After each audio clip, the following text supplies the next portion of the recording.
Welcome to the Off the Charts Football Podcast. I'm Matt Manocherian, former NFL scout and now of Sports Info Solutions, joined by Aaron Schatz, the godfather of football analytics and the founder of Football Outsiders.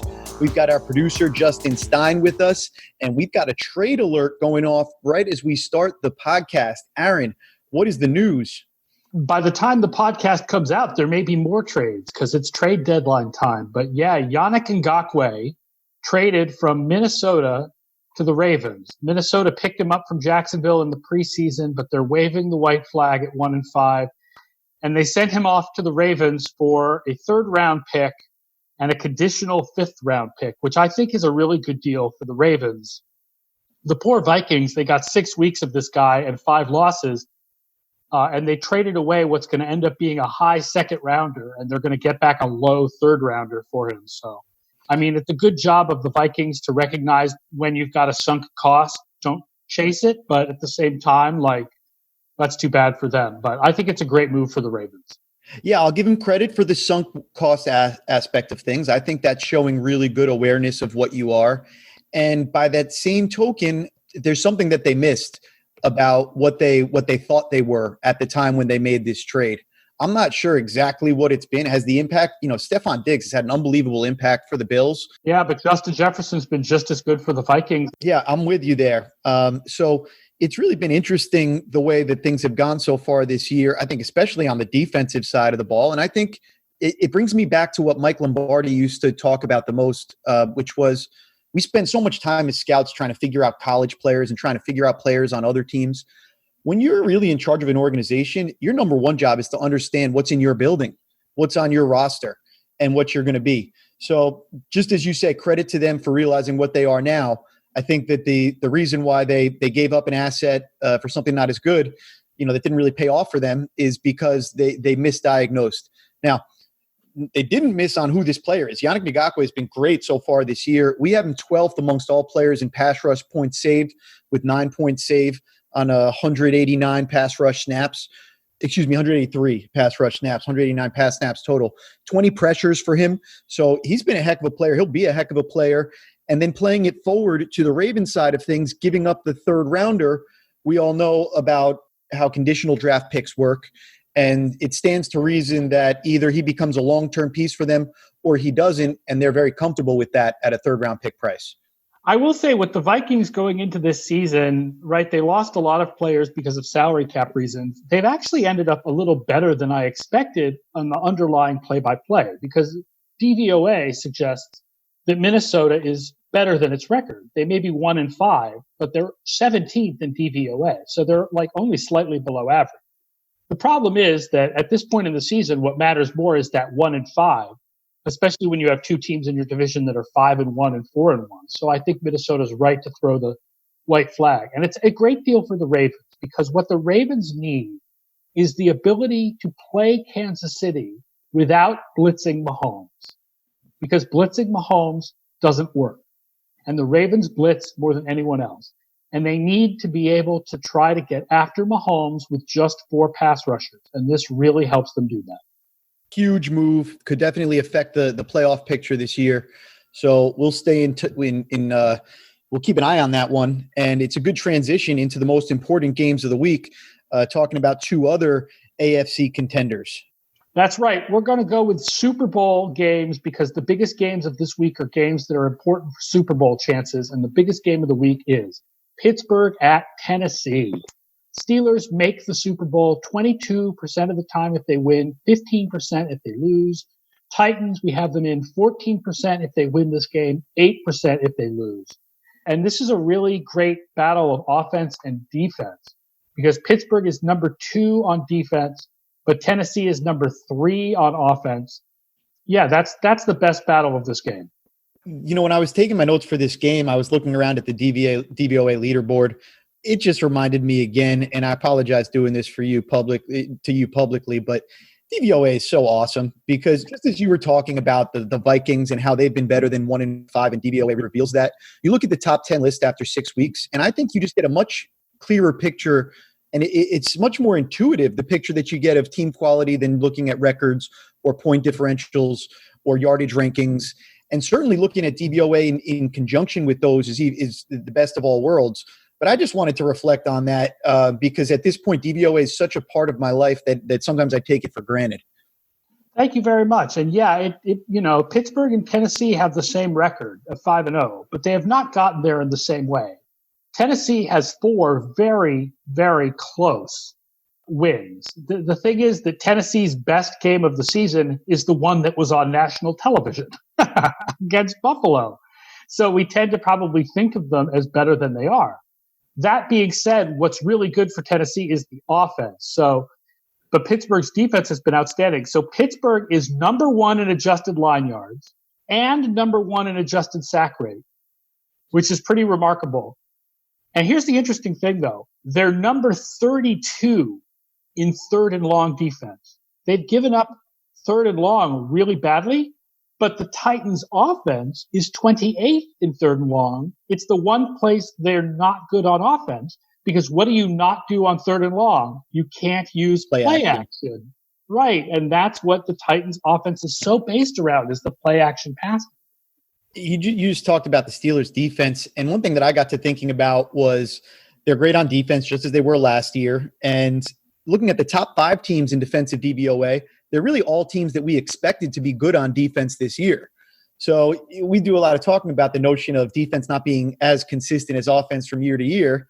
And I think there's a key word in there, as consistent as offense from year to year.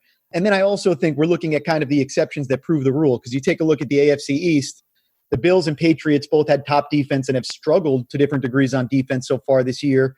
The Jets defense was decent and the Dolphins was awful. They've swapped places this year.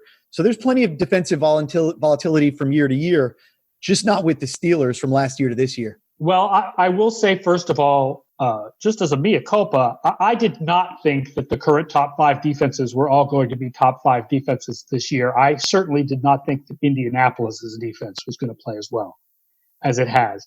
But Pittsburgh and Baltimore, I apologize for not remembering exactly, but I did a thing once looking at like consistency on defense.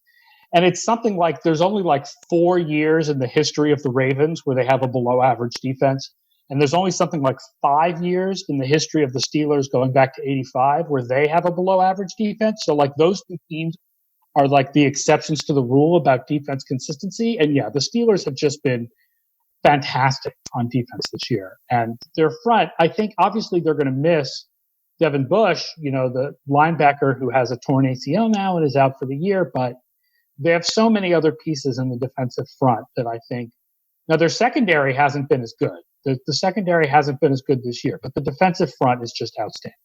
Yeah, you're reading my mind. I wanted to talk about injuries in this game because I think both teams are going to have to find a way to fill in tough losses. Devin Bush is just one of many Swiss Army knives that the Steelers have.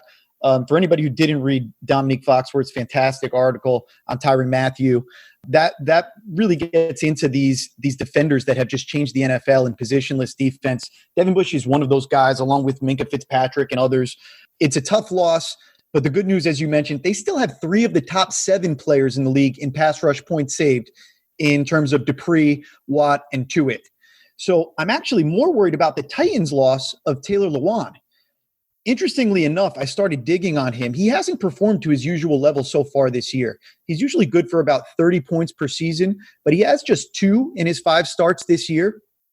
Every year of his career, he's consistently had a blown block percentage below 2%, and he was over 3% so far this year. So I don't think he was ever really right this year. I wonder if the lack of full training camp and then the Titans stop and start was too much on his body. If you talk to people that understand sports science and injuries, they would definitely say that.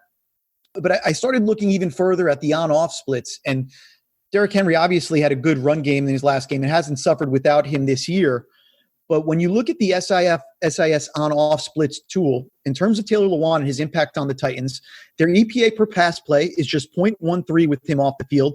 It's up to 0.35 with him on the field.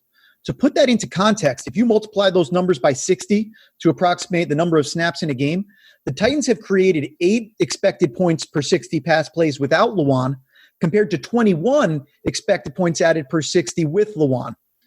In 2019, the difference was less stark from a passing standpoint, but they still doubled their EPA with Lewan on the field compared to him without him in the pass game, caution. Marcus Mariota is a part of the effect there. But they were actually a below-average running team without Lewan in 2019. Henry created plus 0.6 of an expected point added with him, lost 0.7 of an expected points added without him. And again, I want to reiterate, there's a potential Mariota effect on that stat too, because teams were playing the Titans differently with and without him. But we haven't seen a Tannehill offense really without Lewan for more than spot plays here and there. So this is going to be the first extended time that we see the Tannehill combination without Lewan. And this is something, just like we were curious about the Ezekiel Elliott effect. Without Tyron Smith, yeah. This is one that I'm really, really keeping an eye on, especially because Tannehill over the last 365 days is very different than the Tannehill for the 10 years before that. I'm really zeroed in on this loss for them, and I'm curious to see. He hasn't been a stud so far this year, but he's been their franchise left tackle. So that's where I'm looking in this one. I will say the gap in this game, and the reason why I think the Steelers are the favorite, although the line has changed in Vegas, the Steelers were originally favored, now Titans are favored by 1, is the difference between the Steelers offense, which is 9th, and the Titans defense, which is 22nd, because one side of the ball is strength against strength, but this is, a good offense, not a great one, but a good offense against a bad defense. 24th in pass defense DVOA, 31st in adjusted sack rate. And when they do pressure the quarterback, Tennessee allows a 56% completion rate, which is 27th in the NFL, and 4.67 net yards per dropback, which is 26th in the NFL. That's even when they do pressure the quarterback. They're giving up completions and yards. So I think that's where the Steelers have the advantage in this game, is their passing game against Tennessee's pass defense. Yeah, this will be a fascinating game to watch. I'm really looking forward to it. The 2021 edition of the Bill James Handbook is available for order from actasports.com. This year's book features lots of great insights. Bill invented a new stat to measure game score for batters. We look at the impact of the rule changes made in the shortened season and the weird stats that a short year creates. Speaking of stats, we've got lots of them. Career and year-by-year totals for every major leaguer, plus deep dives into defensive runs saved, RBI percentages, shifts, the Hall of Fame, and more. Plus, the first set of hitter and pitcher projections for the 2021 season. That's the Bill James Handbook 2021 edition, available at actasports.com, where you can get 10% off and free shipping. Order today. Our second most important game, we'll go over to the NFC now. Seattle at Arizona. Seattle, 26% of the time they make the Super Bowl if they win this game, 18% if they lose. The Cardinals, 9% of the time they make the Super Bowl with a win, 4% with a loss. And this is a really interesting one, I think, in part because of what Arizona's offense has done this year. Like, the fact that they stomped all over Dallas kind of hid the fact, or maybe if you watched the game, it didn't hide the fact, that their passing game hasn't actually been very good this year. They're only 18th in pass offense DVOA, including 28th on third downs. But Seattle has sucked on pass defense. And oh my God, did they give up yards. Seattle has given up 296 receiving yards per game to opposing wide receivers. No other defense in the league comes within 80 yards of that figure. Shaquille Griffin, by the SIS charted, 70% completions, 9.1 yards per target. Trey Flowers, 84% completions, 12 yards per target. Yeah, it's weird. Seattle's a bizarre 5-0 team. It feels like a quiet 5-0. They're fifth in DVOA, first in offense, but 26th in defense. Russell Wilson obviously has been outstanding. He still leads the league in passing total points per attempt. Looking into this one, I'm wondering what answers either team can really have defensively, because it'll be interesting to watch. Now, you mentioned that Arizona-Dallas game. I've got to admit, I fell asleep during that game. I'm sure I'm not the only one. No, it was pretty over. I was also, I teach on Monday nights. So when I got back from teaching, I had 2 games on the DVR that I had to catch up on. So I couldn't make it through the Andy Dalton show. Looking forward to this one. I hate to do it, but I'm going to go back to the injury front. I'm looking at the Chandler Jones and just the impact of that injury going forward. He leads their defense in pressures and pass rush points saved. And the Cardinals team has been funny because there are a lot of ways that they've been, I think, different than you might expect if you haven't really watched them or studied them. Jordan Phillips and Corey Peters have been outstanding for them on the inside defensively, but I don't know where they get their pass rush from without Chandler Jones on the outside. I don't know how they can affect players off the edge without Chandler Jones there. And so I am concerned about that and how that plays out on their defense going forward, because they've been a good pass defense so far. Yeah, it's definitely offense's rule in this game. I didn't draw a lot of stats about the Seattle offense versus Arizona defense matchup when I was preparing for the podcast because, look, we all know Russell Wilson kicks ass, and we know Seattle is number one on offense, narrowly ahead of Kansas City, but those teams are the top two offenses in the league, and they've got a good running game, and we know that they're great on offense. What I picked was a lot of stats about the Arizona offense because I don't think people realize what's going right and wrong for them is such a weird mix. Their running game is second in the league. They lead the league with 4.27 average yards before contact. I wrote you this because I grabbed these stats for an ESPN Plus article that'll go up on Friday. 4 of the 5 Cardinals offensive linemen are among the league's top 40 linemen in total points earned right now, which I don't think you think of the Arizona offensive line as the strength of that team, but the Arizona offensive line is the strength of that team. The other thing Seattle needs to worry about, Kyler Murray, right? He's not having the best season throwing, but he has got 149 rushing DYAR. That is triple anybody else in the league. 45 carries, 384 yards, and 6 touchdowns.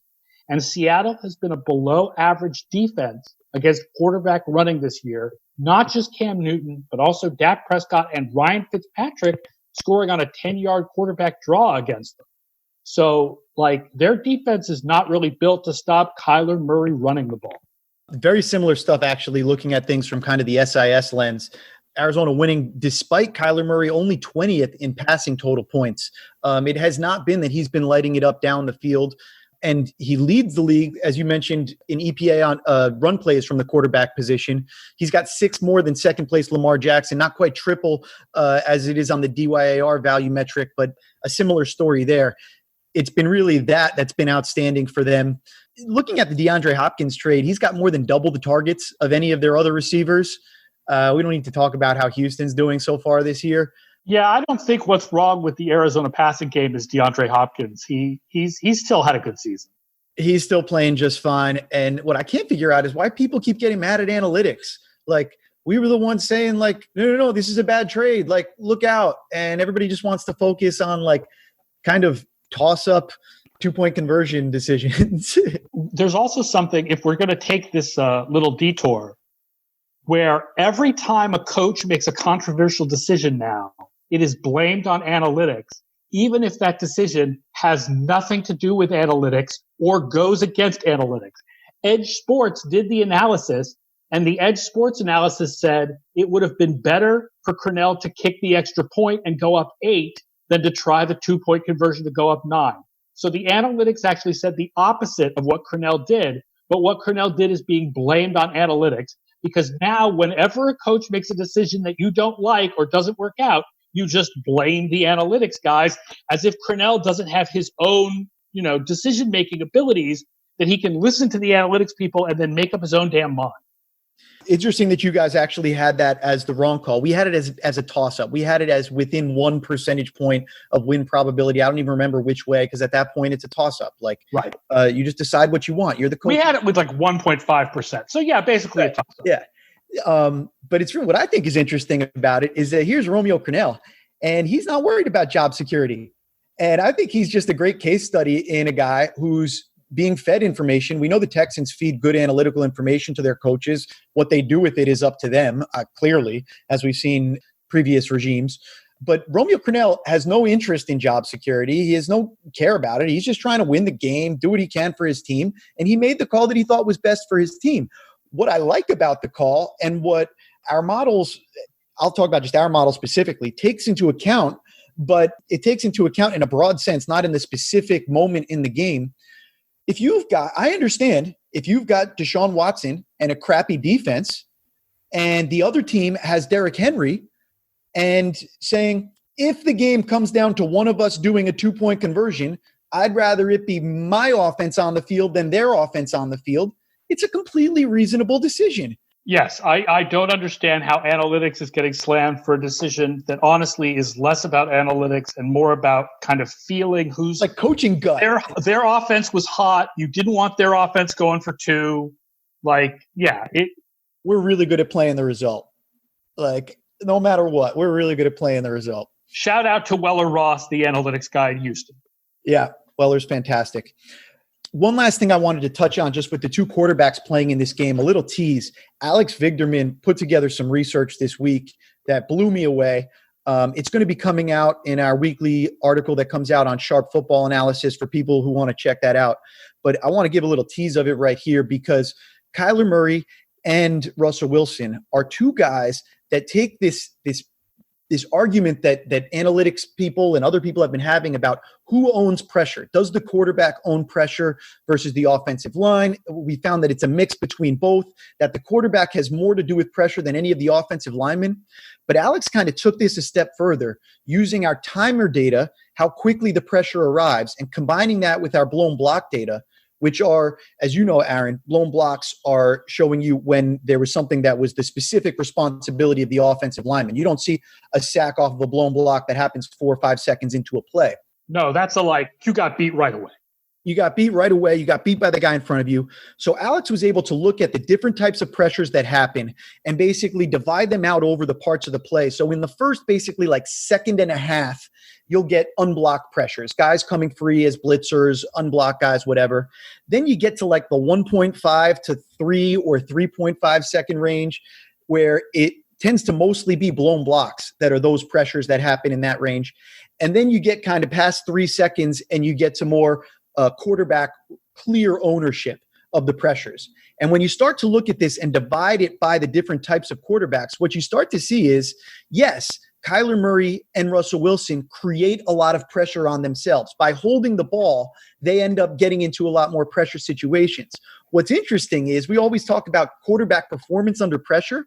These guys perform totally differently than your statue quarterbacks once they've gotten under pressure. So when you have these pressures that are kind of these self-pressures that the quarterbacks impose on themselves, when it's this type of guy that knows that they can get out of it, it's actually not creating a negative effect the way that it does when you look at the statistics league-wide, right? League-wide, we know as you get deep into these plays, you're more likely to have pressures, you're more likely for bad things to happen. Well, Russell Wilson gets deeper into a play, and he knows there's more of a chance that Doug Baldwin's going to break free and he's going to do something Russell Wilson-ish. So there's an offsetting effect there of, yes, more bad things also happen. There's more volatility that happens to these guys as opposed to just more bad things. So Alex blew me away. If you can't tell by my passion right now, this research I think is just totally, absolutely outstanding. There'll be more follow-ups to come on it, but I couldn't encourage the listeners to check that out anymore. Awesome, man. Awesome, man.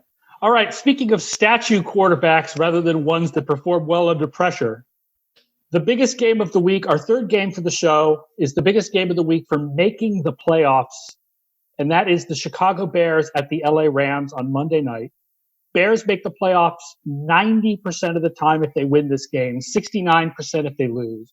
Rams, 78% of the time if they win, 49% if they lose. Where do you want to start with this one?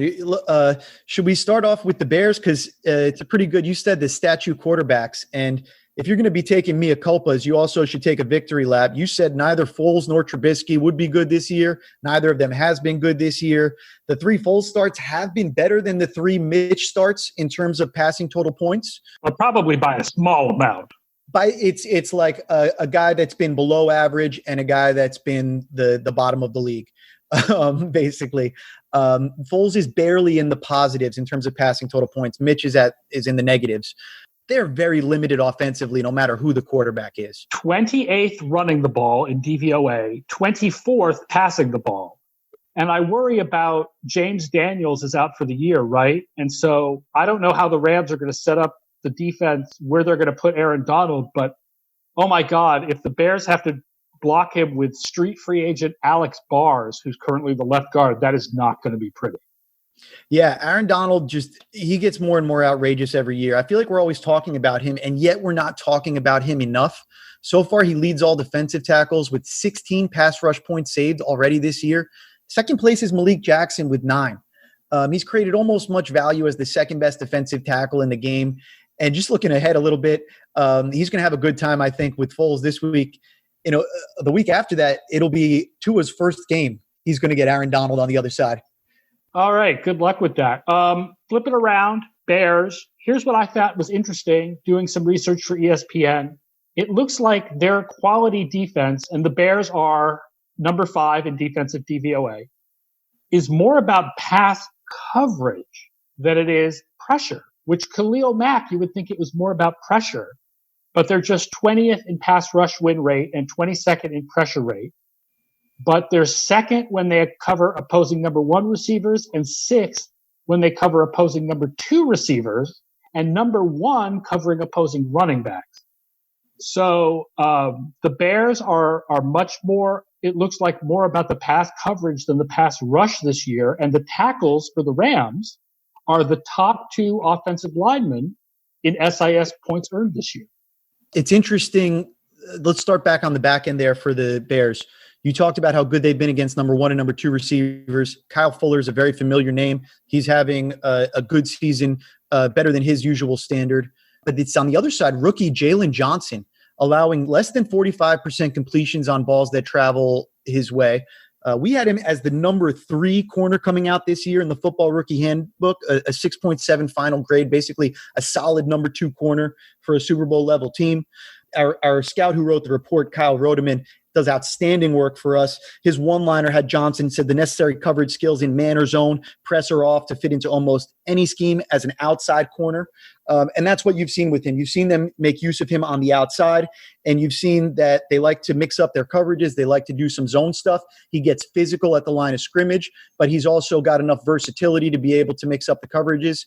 Very similar, to Kyle Fuller, who was a guy that I studied coming out, when you start to understand how they're kind of playing. So it makes sense to me that he's been a good fit for them there. That said, the biggest standout on pass defense is their linebacker, Roquan Smith.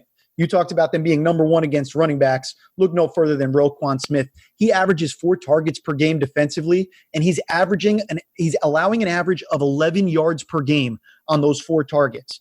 So he's just been outstanding, like unrealistically good as a pass defender from the linebacker position.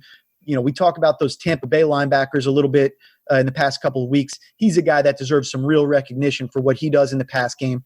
And for good measure, he leads the Bears defense in run defense points saved as well with 9. In both phases, Roquan Smith is an absolute stud who people should have an eye on.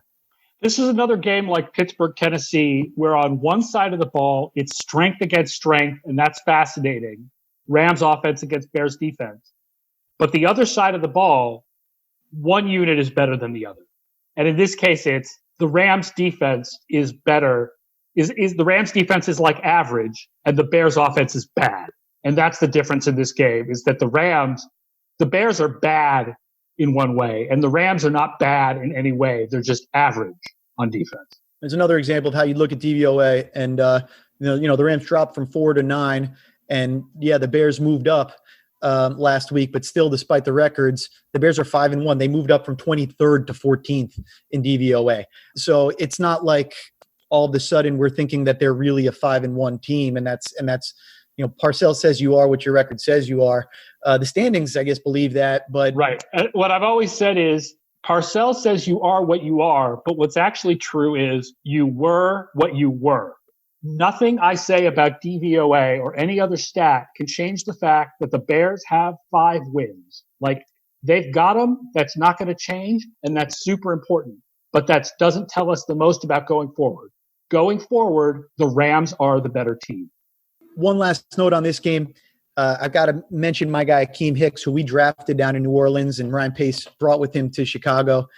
Khalil Mack not making as big an impact as you'd expect, the number 1 guy in pass rush impact for the Bears is Akeem Hicks. He has 19 pressures and 8 pass rush points saved so far this year. So as usual, my eyes will be focused on the defensive tackles as we watch this game.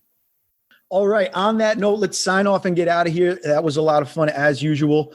Thank you to all of the listeners. Please remember to subscribe, rate, review, and spread the word. Tell your friends about the Off the Charts Football Podcast. FootballOutsiders.com has tons of great content. You can follow Aaron at FB Outsiders, at FO_A Shots. Aaron, what can the people find on Football Outsiders this week? The usual great Mike Tanier walkthrough preview of the week. Scramble for the Ball attempts to figure out an all-star team from the NFC East and if that team would actually win any games. And Derek Klassen breaks down in the film room why Baker Mayfield cannot read defensive coverages. Does the NFC East team get to pick a coach from that? Do they have to go within the division? I don't think they pick a coach. They picked 22 starters plus a kicker and a punter. The rule was they had to pick 6 players from each team. And then they tried to come up with the easiest possible schedule, comparing the schedules of the 4 teams, and tried to figure out how many games that team would win.